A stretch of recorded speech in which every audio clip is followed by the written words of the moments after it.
ஞாயிற்றுக்கிழமை அன்று மீண்டும் வேறொரு வழக்கில் அவரை கைது செய்ய வேண்டும் என்று திட்டமிட்டு ராயப்பேட்டை காவல்துறையினரால் மீண்டும் கைது செய்ய முயற்சித்த போது நம்ம திருமாவளவன் அவர்கள் அவர் ஸ்ட்ரிக்டா சென்னை கமிஷனர் அருண் கிட்ட சொல்லிட்டு போயிட்டாரு போல. ஆகவே அவரை விடவே கூடாது அப்படின்ற முயற்சியில காவல்துறை மும்முரமாக செயல்பட்டு இப்ப திருமாவளவன் அவர்கள் எந்த தவறும் செய்யல. அவர் கூட இருக்கக்கூடிய கட்சிக்காரன் ஒரு தவறு செஞ்சுட்டான்னு வச்சுக்கோ, இதற்கு காரணம் அவன் நில அபகரிப்பு செஞ்சதுக்கு திருமாவளவன் தான் காரணம் அப்படின்னு திருமாவளவன் மேல போய் கேஸ் போட முடியுமா?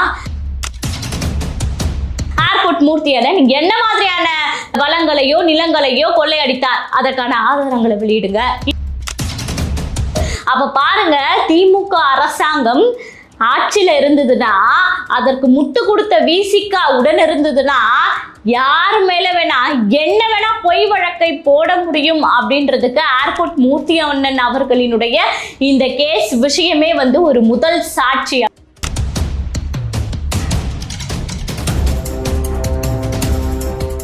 அனைவராலும் கைவிடப்பட்ட தமிழ் தேசிய இனத்தின் மக்கள் நாம் என்ற மேதகு அவர்களின் மொழியை உள்வாங்கி நம் மக்களுக்கு திசை காட்டும் வழிகாட்டியாக உருவாக்கப்பட்டதுதான் இந்த கலங்கரை ஊடகம். YouTube, Instagram, Twitter, Facebook, TikTok என அனைத்து தளங்களிலும் இயங்கக்கூடிய இந்த கலங்கரை ஊடகத்தை 195 நாடுகளிலும் வாழக்கூடிய தமிழ் மக்கள் சப்ஸ்கிரைப் செய்து தங்களுடைய பேராதரவை தர வேண்டும் என்று அன்புரிமையோடு கேட்டுக்கொள்கிறோம். நன்றி, வணக்கம்.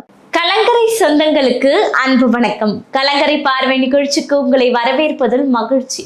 இன்னைக்கு இந்த காணொலியில் நம்ம எதை பத்தி பார்க்க போறோம் அப்படின்னா, ஏர்போர்ட் மூர்த்தி அண்ணனை ஏற்கனவே கைது செய்த இந்த காவல்துறை அவருக்கு ஜாமீன் கிடைக்கக்கூடிய அந்த ஞாயிற்றுக்கிழமை அன்று மீண்டும் வேறொரு வழக்கில் அவரை கைது செய்ய வேண்டும் என்று திட்டமிட்டு ராயப்பேட்டை காவல்துறையினரால் மீண்டும் கைது செய்ய முயற்சித்த போது ஒரு பெண் வழக்கறிஞர் என்னதான் நம்ம சொல்வோம் இல்லையா, என்னதான் பல விஷயங்கள் செய்தாலும், ஏமாற்று வேலைகள் செய்தாலும் வாய்மையே வெல்லும் அப்படின்னு சொல்வோம் இல்லையா, அதற்கு ஏற்ற போல அண்ணன் அவர்கள், ஏர்போர்ட் மூர்த்தி அண்ணன் அவர்கள் எந்த குற்றமும் செய்யாதவர் என்று ஒரு பெண் நீதிபதி பேசியிருக்கிறார். அது மட்டுமல்லாமல் அந்த விசிகா வழக்கறிஞர்கள் அந்த இடத்தில் அவமானப்பட்டு நின்றிருக்கிறார்கள்.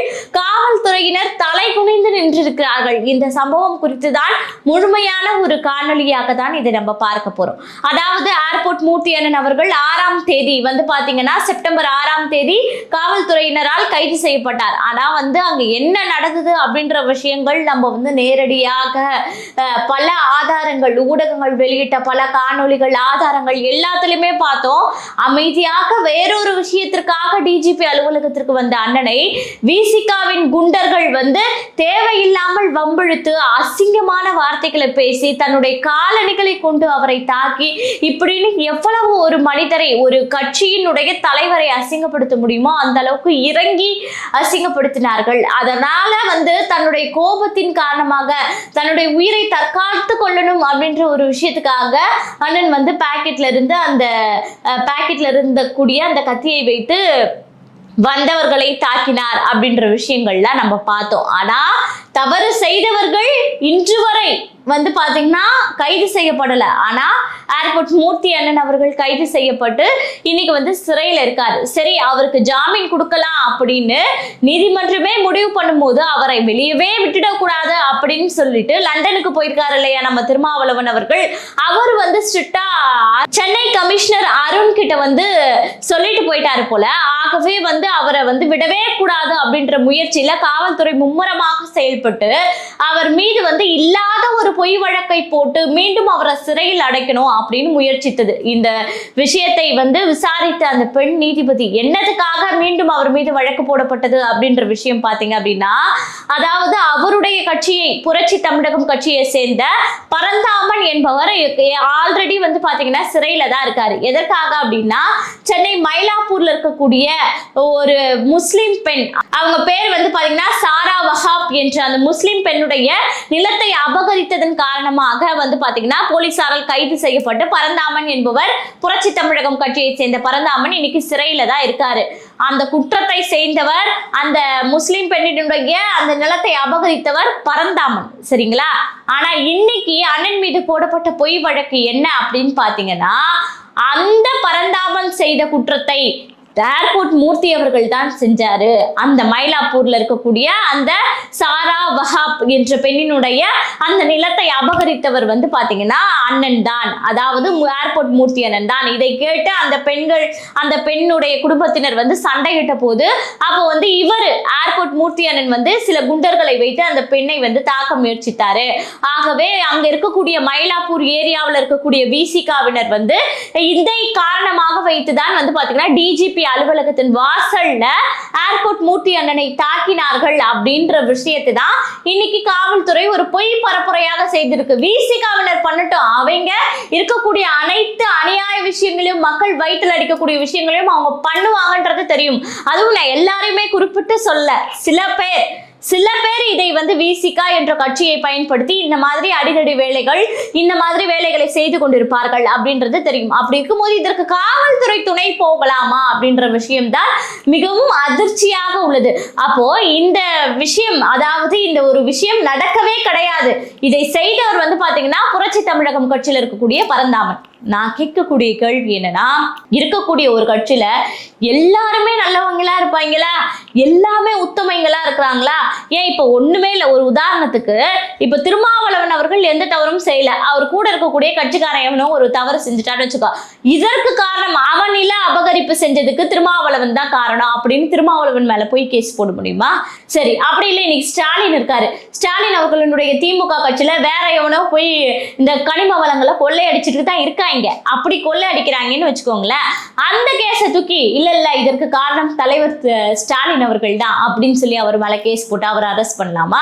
சோ வந்து இதுதானே உண்மை. யாரு தவறு செஞ்சாங்களோ அவங்க இன்னைக்கு கைது செய்து சிறையில தான் இருக்காங்க. ஆனா இவர் வெளியே வந்து விடக்கூடாது அப்படின்னு திருமாவளவன் அவர்கள் ஆணையிட்டு போன காரணத்தினால் நீங்கள் வந்து மீண்டும் மீண்டும் அவர் மீது பொய் வழக்கு போட முயற்சிப்பது எந்த விதத்தில் நியாயம் என்ற கேள்விதான் இருக்கு.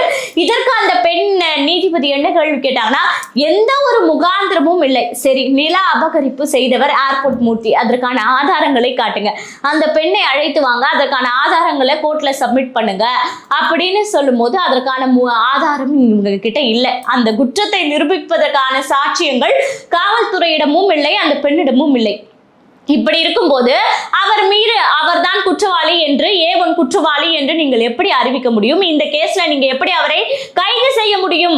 அப்ப நீங்க என்ன, காவல்துறை வந்து இந்த ஒரு பேசிக் நாலேஜ் கூடவா இல்லாம செயல்படுது அப்படின்னு சொல்லி அங்க இருக்கக்கூடிய காவல்துறையினரை அந்த பெண் நீதிபதி திட்டி இருக்கிறார். சரி, அவங்கள மட்டும் தானா அப்படின்னு பாத்தீங்கன்னா விசிகாவை சேர்ந்த வழக்கறிஞர்கள் போனாங்க இல்லையா, அவங்களையும் கேட்டிருக்காங்க, என்னதான் உங்களுக்கு அரசியல் காழ்ப்புணர்ச்சிகள் இருந்தாலும் இப்படி வந்து ஒருவர் மீது இல்லாத ஒரு பொய் வழக்கை கொண்டு வந்து போட்டு அவரை கைது செய்ய நினைக்க துடிப்பது அப்படின்றது மிகவும் அவதூறான செயல், கண்டிக்கத்தக்கது. இந்த மாதிரி தொடர்ந்து செஞ்சீங்கன்னா விசிகாவினுடைய ஆட்களின் மீது நாங்கள் நிச்சயமாக நடவடிக்கை எடுப்போம் அப்படின்னு சொல்லி மிரட்டி இருக்கிறார் அந்த பெண் நீதிபதி. அப்போ இது எவ்வளவு ஒரு அவமானமான விஷயம்.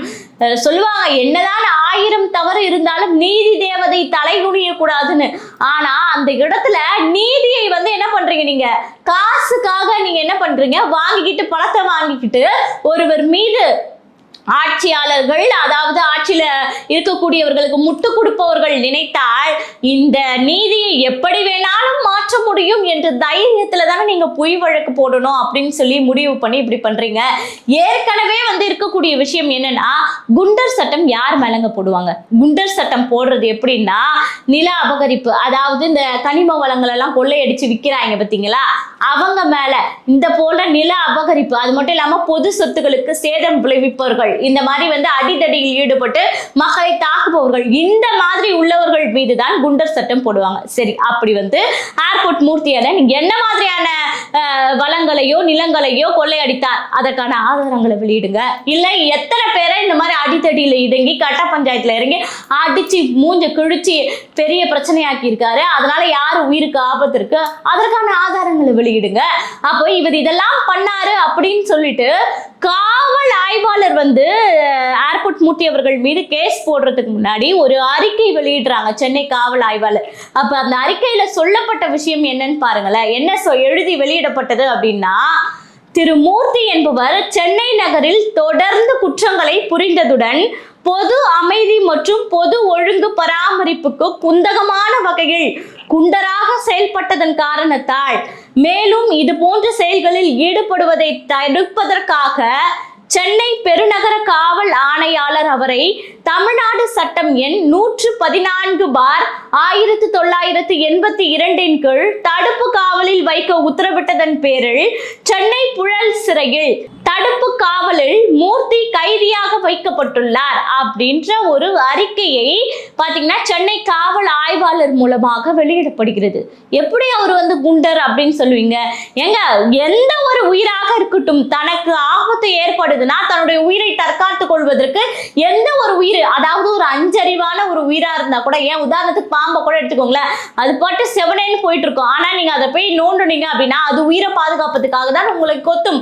அப்போ எந்த ஒரு அஞ்சறிவு உடைய உயிராக இருந்தாலும் சரி, மனித உயிராக இருந்தாலும் சரி, தனக்கு ஆபத்து ஏற்படுது அப்படின்னும் போது தன்னை தற்காத்துக் கொள்வது என்பது இயல்பான ஒரு விஷயம். அதற்காக அவர் ஒரு குண்டர்.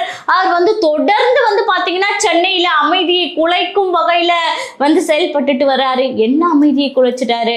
அவருடைய இனம், அவருடைய பறையர் மக்களுக்கு நல்லது நடக்கணும். அந்த பறையர் மக்களினுடைய மரியாதையை விலை பேசி இன்னைக்கு வித்துப்புட்டு வேற ஒரு கட்சிக்கு முட்டு கொடுத்து கொண்டு பணத்தை வாங்கி அவர் செல்வந்தராக வாழ்ந்து கொண்டிருக்கிறார். ஆனால் அவரை நம்பி ஓட்டு போட்டாங்க பாத்தீங்களா அந்த துப்புரவு பணியாளர்கள், அந்த பறையர் மக்கள் எல்லாம் இன்னைக்கு தெருவுல உட்காந்து போராடிக்கிட்டு வாழ்வாதாரத்தை இழந்து நிக்கிறாங்க அப்படின்னு கேட்டது தப்பா? வேங்கை வயல்ல எவனோ ஒருத்த மலத்தை கலந்துட்டான், அதற்கு புகார் அளிக்க போன அந்த மக்களின் மீதே நீங்க பாத்தீங்கன்னா கேஸ் போட்டு அவர்களை உள்ள தள்ளுவது அப்படின்றது எவ்வளவு ஒரு கொடுமையான செயல். அதற்கு நீதி கேட்டா அவர் குண்டராக மாறி விடுவாரா? அப்படி இல்லை அப்படின்னா இருக்கக்கூடிய எந்த ஒரு பறைய சாதியா இருந்தாலும் சரி, புல்லட் ஒட்டினா கையை வெட்டு வேண்டாம் அப்படின்னு சொல்றதை கேட்டா நீங்க என்ன பண்ணுவீங்க? குண்டர் சட்டத்துல போடுவீங்களா? அப்படி இல்ல ஒரு கவுன்சிலர், ஒரு பெண் கவுன்சிலர் காலில் அரசு ஊழியராக இருந்தாலும் அவர் பறையர் இனத்தை சேர்ந்தவர் என்பதற்காக அவர் காலில் உழணும் அப்படின்னு சொல்லி செய்ய வச்சாங்களே திமுக, அதை தட்டு கேட்டா நீங்க குண்டர் சட்டத்துல உள்ள போடுவீங்களா? குண்டர் சட்டம் எதற்காக போடப்படுது? அதாவது குண்டர் சட்டம் என்பதை இப்படிப்பட்ட விசிகாவில் சில பேர் தவறாக பயன்படுத்துகிறார்கள் என்பதுதான் உண்மையான விஷயம். இப்ப எங்க அண்ணனுக்கு பிறந்த நாள், திரும்ப அண்ணனுக்கு வசூலுக்கு காசு கொடு அப்படின்னு கேட்டா அவன் கொடுக்கல அப்படின்னா இவன் என்னைய சாதி பெயர் சொல்லி திட்டான் அப்படின்னு சொல்லி அந்த பேக்கரி உரிமையாளர் மீது கேஸ் போடுறீங்க. அப்போ இந்த பிசிஆர் ஆக்ட் என்பதை விசிகாவின திட்டமிட்டே இந்த மாதிரி தவறாக பயன்படுத்திக் கொள்வது எந்த விதத்தில் சரியான விஷயம்? அதற்கு அரசும் காவல்துறையும் பாத்தீங்கன்னா ஒரு ஊதுகோலாக செயல்படுவது அதற்கும் விட அவமானமான விஷயம் என்பது ஏன் புரியவில்லை? இல்ல புரிந்தும் மக்கள் முட்டாள்கள் அப்படின்னு நினைச்சுக்கிட்டு இந்த மாதிரி எல்லாம் செயல்படுறீங்களா அப்படின்ற கேள்விதான் அதீத அளவுல இருக்கு. ஏன் இதே நீதிபதி உத்தரவிட்டிருக்காங்க. இதற்கு முன்னாடி என்னன்னா சாட்டை துரைமுருகன் அண்ணன் வழக்குல கூட அரசியல் பேசும்போது அரசியல் காழ்ப்புணர்ச்சியின் காரணமாக எந்த ஒரு நபர் மீதும் குண்டர் சட்டம் போடக்கூடாது. ஏன்னா கருத்துரிமை என்பது அனைவருக்கும் இருக்கும். பேசக்கூடிய கருத்துரிமையை தடுப்பதற்கு இதுல அரசாங்கத்துக்கு உரிமை கிடையாது. ஆகவே இந்த அரசியல் காழ்ப்புணர்ச்சியின் காரணமாக ஒருவர் மீது நிச்சயமாக குண்டர் சட்டம் போடக்கூடாது அப்படின்னு சொல்லி இதே சாட்டை துரைமுருகன் அண்ணன் விஷயத்துல சொல்லப்பட்டது. அதே போலதான் சவுக்கு சங்கருக்கும் நடந்தது. அதே போலதான் பாத்தீங்கன்னா கிஷோர் கே சாமிக்கும் நடந்தது. அப்போ இங்க இருக்கக்கூடிய சட்டங்கள், இந்த பிசிஆர் ஆக்டாக இருக்கட்டும், இந்த குண்டர் சட்டமாக இருக்கட்டும், அனைத்தையும் இந்த மக்களுக்கு நல்லது நடக்கணும். அதாவது ஒரு தரப்புப்பட்ட மக்கள் மட்டும் அதிக அளவுல பாதிக்கப்படுறாங்க, அவங்களுக்கு ஒரு பாதுகாப்பாக இருப்பதற்காக உருவாக்கப்பட்டதுதான் இந்த பிசிஆர் ஆக்ட். ஆகவே இவர்கள் இதை தவறாக பயன்படுத்துவதால் உண்மையாகவே பாதிக்கப்பட்ட மக்கள் இருப்பாங்க இல்லையா, அவங்களாம் நிச்சயமாக இந்த பிசிஆர் ஆக்டின் மூலமா பயன்பெறாமல் போயிடுவாங்களோ அப்படின்ற ஒரு பயமும் இருக்கு. அப்ப பாருங்க, திமுக அரசாங்கம் ஆட்சியில இருந்ததுன்னா, அதற்கு முட்டு கொடுத்த விசிகா உடன் இருந்ததுன்னா யாரு மேல வேணா என்ன வேணா பொய் வழக்கை போட முடியும் அப்படின்றதுக்கு ஏர்போர்ட் மூர்த்தி அண்ணன் அவர்களினுடைய இந்த கேஸ் விஷயமே வந்து ஒரு முதல் சாட்சி அப்படின்றதான் இந்த காணொலியில நம்ம பதிவு செய்ய வேண்டிய விஷயம். அதே போல இது ஏர்போர்ட் மூர்த்தி அண்ணனுக்கு கிடைத்த ஒரு முதல் வெற்றி அப்படின்னு தான் நம்ம பார்க்கணும். ஏன்னா வந்து வாய்மையோ வெல்லும் என்பதற்கு இணங்க அண்ணனுக்கு வந்து இந்த விஷயத்தில் முதல் வெற்றி கிடைத்திருக்கு. ஆகவே விரைவில் வந்து அண்ணன் வந்து மீண்டும் நம்முடைய சேனல்களுக்கு வந்து காணொளி கொடுப்பாரு, நாமும் அவரிடம் பேசுவோம் அப்படின்ற நம்பிக்கை நமக்கு இருக்கு. நன்றி, வணக்கம்.